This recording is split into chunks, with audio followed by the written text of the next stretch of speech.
Hey everybody, this is Pastor Brandon with our next episode of the Fandom Pastor.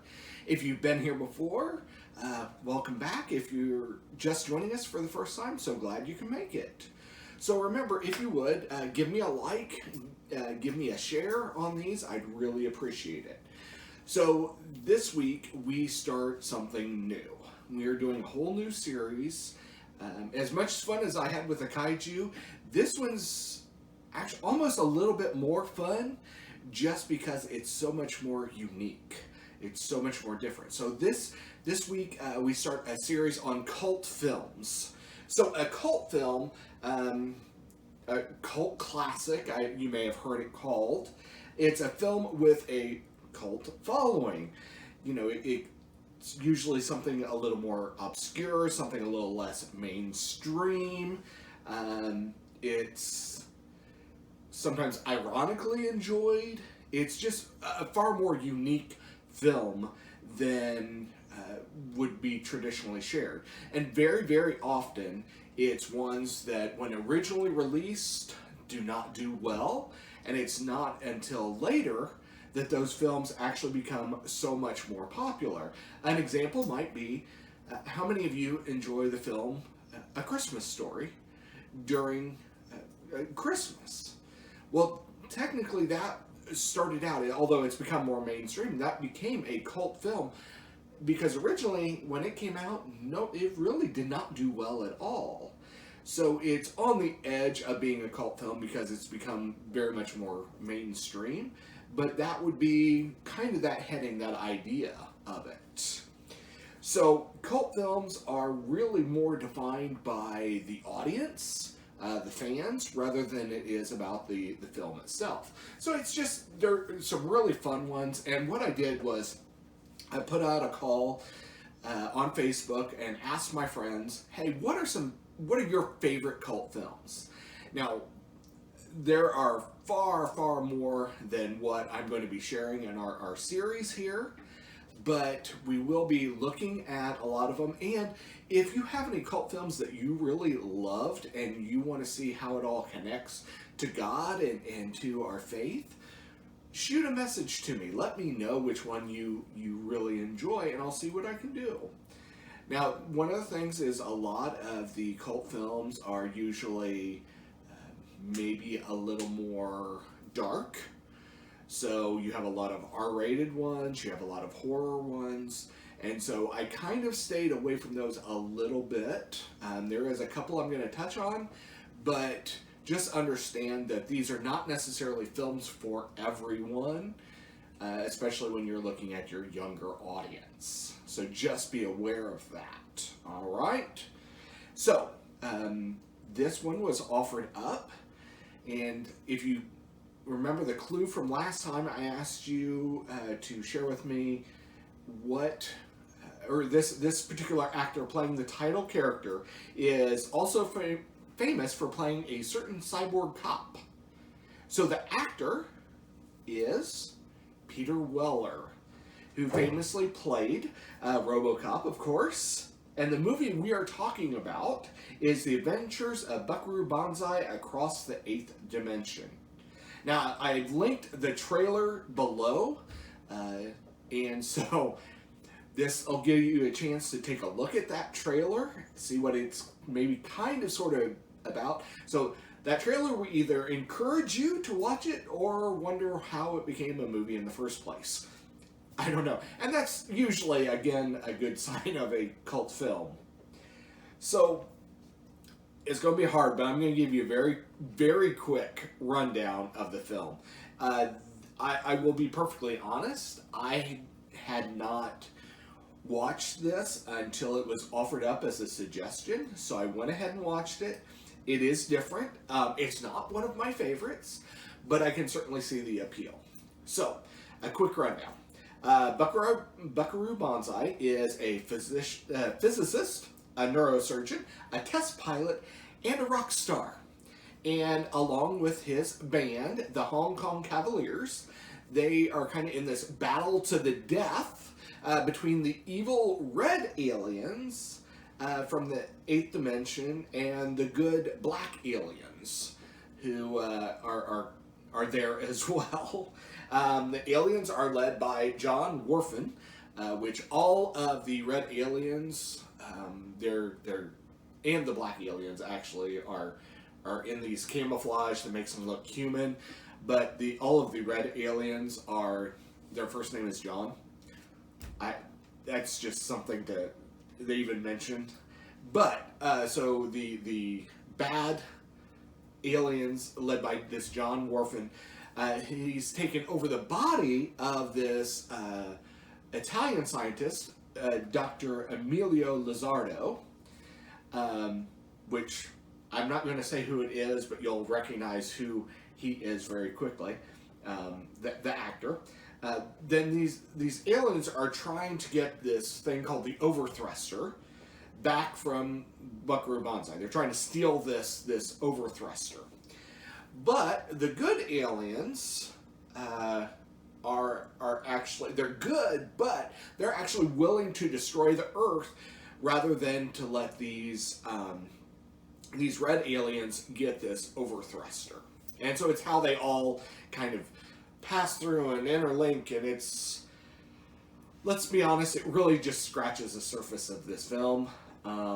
Like I said, take a look at the trailer. You might, if you got a couple hours, you might check out the film. It is certainly an interesting one. So what I want to focus on for this particular episode is, there's a famous quote that Buckaroo Banzai says at one of the concerts, and he says, "No matter where you go, there you are." Now, the question is then, what does that mean? What does that actually mean? Well, to me, it means that if you don't like yourself, or you haven't made peace with yourself for, say, things that you've done in your past, you'll be dealing with that baggage forever. So many people say that, you know, I hate this city I'm living in, I hate this area I'm living in, and I'm going to move away. As soon as I can, I'm moving away. And sometimes they do, but what happens? What happens? If they do move away, they're still unhappy. They still struggle. They still have issues, because even though they move, their geography has changed, but the constant is them. The constant is they are always there. So once all that newness, all that excitement of the new place kind of wears off, they're still struggling with that same issue, that same problem of them, of whatever that issue might be. So, you know, we still dislike people, we still hate work, we're still angry about this thing, we're still struggling with this issue. Just because your geography changes doesn't mean that your issues change. You know, we still binge eating, we still drink too much, we do drugs, whatever it is. That issue still exists. So if we don't change anything about ourselves, our personal selves, not our geography, it goes wherever we go. That issue still goes with us. So you might think that changing your location, well, I need a new perspective. Okay, that's wonderful, but are you really changing anything about yourself? And it's about changing your heart, changing who you really are. And let's be honest, changing your heart is a huge theme in the Bible. It's everywhere in the Bible. Constantly, all the way from the Old Testament to the New Testament, the idea of changing hearts is a constant. And I feel like this is really what it's talking about. We have to change ourselves, change our hearts to truly find happiness. And God is willing to do that for us, but we have to go to Him first. Ezekiel 36:26 says, "And I will give you a new heart, and a new spirit I will put within you. And I will remove the heart of stone from your flesh, and give you a heart of flesh." 2 Corinthians 5:17 says, "Therefore, if anyone is in Christ, he is a new creation. The old has passed away, behold, the new has come."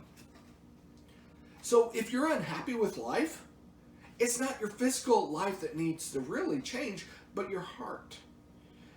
You are the change that needs to be made. Now understand that your definition of happiness will also change as your heart changes. That's what's so interesting about this.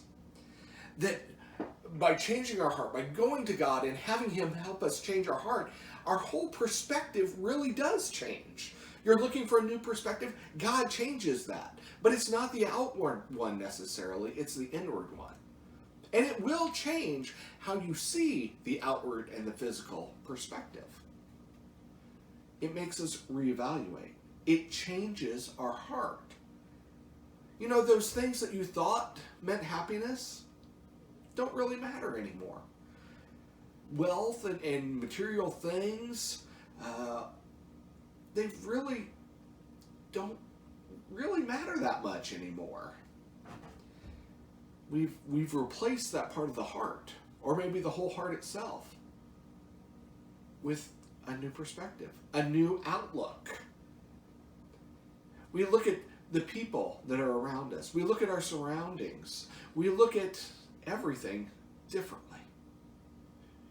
Because while we changed our heart, the heart is such an intricate part of the body, it's also such an intricate part of our spiritual life. And because our heart's so connected, our physical heart's so connected to all of our physical body, our spiritual heart is as well. And it spreads out. And it changes everything else within you. The God of life means so much more. And He can help us see that. So remember, no matter where you are, there you are. And be the best you that you can be. So, I just thought that was really an interesting perspective on it. Because, again, I'd never watched the film before. I'd never seen it. And so it's how we change our outlook, how we change our perspective. And how we really see the world and the importance of it. So, join me in a couple weeks as we continue our series on cult films. And so, our clue for next time, this is, again, kind of become more of a mainstream one, although initially it did not do very well.